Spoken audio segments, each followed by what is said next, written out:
Hey, what's up, y'all? Welcome to the Project UnchainED YouTube channel. I'm your host, Ross Leppala. I am so excited to be here and finally doing this. This has been something on my mind for a long time now. So I'm super thrilled to get started on this project. I'm super thrilled for you joining me. I appreciate your time. I appreciate you tuning in. So let me get started. Let me share a little bit about myself with you, because that's going to lay down some framework. I want to share with you and open up a bit about my life. I'm from a really small town in northern Minnesota called Cotton. And small, I mean, there is about 300 students in our entire school, kindergarten through 12th grade, so it's pretty small. And I was bullied a lot. In elementary school, it was tough. I got picked on around every corner, all the time, all day long, on the way to school, on the bus, at school, on the way home from school. And I know that a lot of people get bullied, and it's not unusual for people to experience that bullying. The hard part for me, that started to shift and created my self-talk. I started to believe the things that people called me, the names that they called me. I started to believe that. And so then not only was it things that I got on the bus and at school, I got it in my own head, in my own bedroom, in my own home. There's just no getting away from it. And at its worst, at age 12, I was suicidal. I thought that the only way that I could make any of that stop was to take my own life.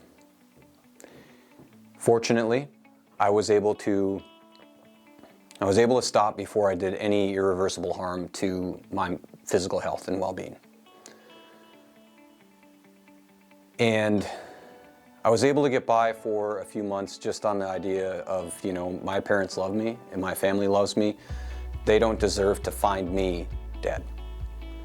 And that helped get me through for a few months. In 7th grade, I found sports, football. Football was a big one for me. I could hit people as hard as I wanted to and not get in trouble. Sign me up. Loved it. Happened to be pretty good at it, so I really enjoyed it. It became something that was really important to me. Later that year in 7th grade, I also found the weight room for the first time. We'll save my first experience for the weight room for another day, but it became such a massive outlet for me. It was so important to me that I would literally ride my bike 7 miles to the school just to lift weights for 3 hours and ride my bike home. I fell in love. It was a place for me to exercise my anger and exercise my pain and hurt. And it started to give me some resemblance of self-worth and confidence. That was huge for me. At that time, that was the thing that kept me alive. Literally kept me alive. The thing about it, though, is if we think about like suicide, like when I was in that moment, one of the things that I think about with that is that it's an expression of pain. And when I was able to do some lifting of weights and I was able to start to cultivate some confidence, the hardship was that was all external. It was all things outside of me that gave me a perceived sense of worth and a perceived sense of confidence. The hardship was, it was a false confidence because it was something outside of me. And when we think about an expression of pain in its worst form, when I wanted to commit suicide, what really happened was that expression of pain changed. My pain and hurt didn't necessarily go away, just the expression of it changed and shifted. And it went from being more suicidal to just not having as much belief in myself and having a lot of self-limiting beliefs and a lot of self-sabotaging behaviors. And it wasn't until the age of 28 that I realized that I had been carrying that with me everywhere I went in life. All that pain and hurt still was right there in my heart. And I was so tired of carrying around that baggage and carrying around all that pain and hurt over those years. I had no idea how to set it down. I had no idea what to do. So I was able to find a therapist and we started working through that whole process.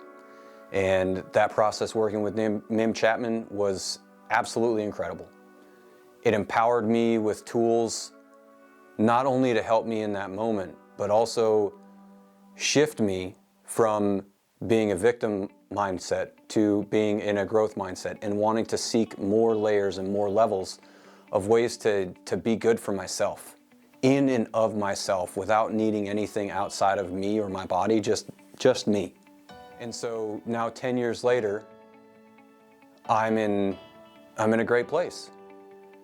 And I want to share that with you.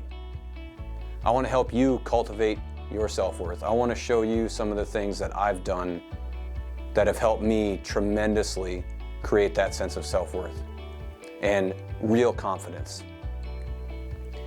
I want to help share that with you, share that journey with you, share those tools that I've learned that help me create a sense of belonging, that help me ground myself within myself, so I don't need an accomplishment to validate my worthiness as a person and my worthiness as a human. All I need is me. I am good enough. And one of the things, man, I'll never forget the first time that I was able to look in the mirror and go, Ross, I love you. I'm proud of you. I believe in you. That day felt so good. And to believe those words and to honestly believe it and feel it, I want to share that with you. I want to show you and guide you and give you things that can help you do that as well. And a lot of that is what the core purpose, a lot of this channel is about. I want to share stories with you. I want to share self-care routines and things that I do that have helped me, that I believe can empower you and help you. So I am incredibly grateful to be here on this journey, and I'm incredibly grateful to walk on this journey with you. I hope that you find value in this. If there's ever anything that you want to hear me jam on, by all means, please do let me know. I got an open door, so come on in, let's chat. So as we get going, Project UnchainED, what does that mean? To me, it is the figurative chains that hold us back in life. It's the self-limiting beliefs, it's the self-sabotaging behaviors, it's the mindsets that hold us back and keep us playing small. The things that keep us from living our most authentic life, from doing and being and creating the things that we really want to do, the things that we can really be proud of.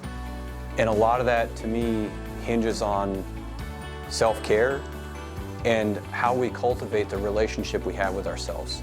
At the end of the day, the most important relationship we will ever have, that you will ever have, is the one you have with yourself. Same thing with me. We have to learn to have a really good, grounded, deep, authentic connection with ourselves. When we do that, that's when we can go out in the world and we can be present in the world, we can enjoy the experiences as they unfold, and we can participate them in a way that elevates the quality of our life experience. So there's a couple of things that you're going to need for this journey. You're going to need a journal, so have a journal ready. You're going to need a sense of openness. At the end of the day, a lot of times we're stuck because of a certain perspective, so we need to be able to create some openness to change and shift perspectives that no longer serve us. That's going to cultivate and fuel that change. That's why we're here. We want to break free from those figurative chains. We want to break those self-limiting thoughts and beliefs. We want to break those patterns that minimize our life. We want to break the self-sabotaging behaviors. I believe you can do it. I know you can do it. I've been there. I've done it. To think back to where I used to be, man, there's no way I would have ever been able to get on camera and create something like this. This is only possible because of the work that I've done with myself. And again, I'm here to share that with you. So get those things ready. We're going to have a whole lot of videos coming. There's a whole lot of ideas in my head for this. So I'm super excited for you to join me. Please do bring those things, get ready for the journey. We're about to break free. We're about to break free from those figurative chains, those self-limiting thoughts and beliefs, and we're going to create and cultivate self-worth, confidence, belonging. Like the video, subscribe to the channel. I'm excited to be on this journey with you. Let's get unchained.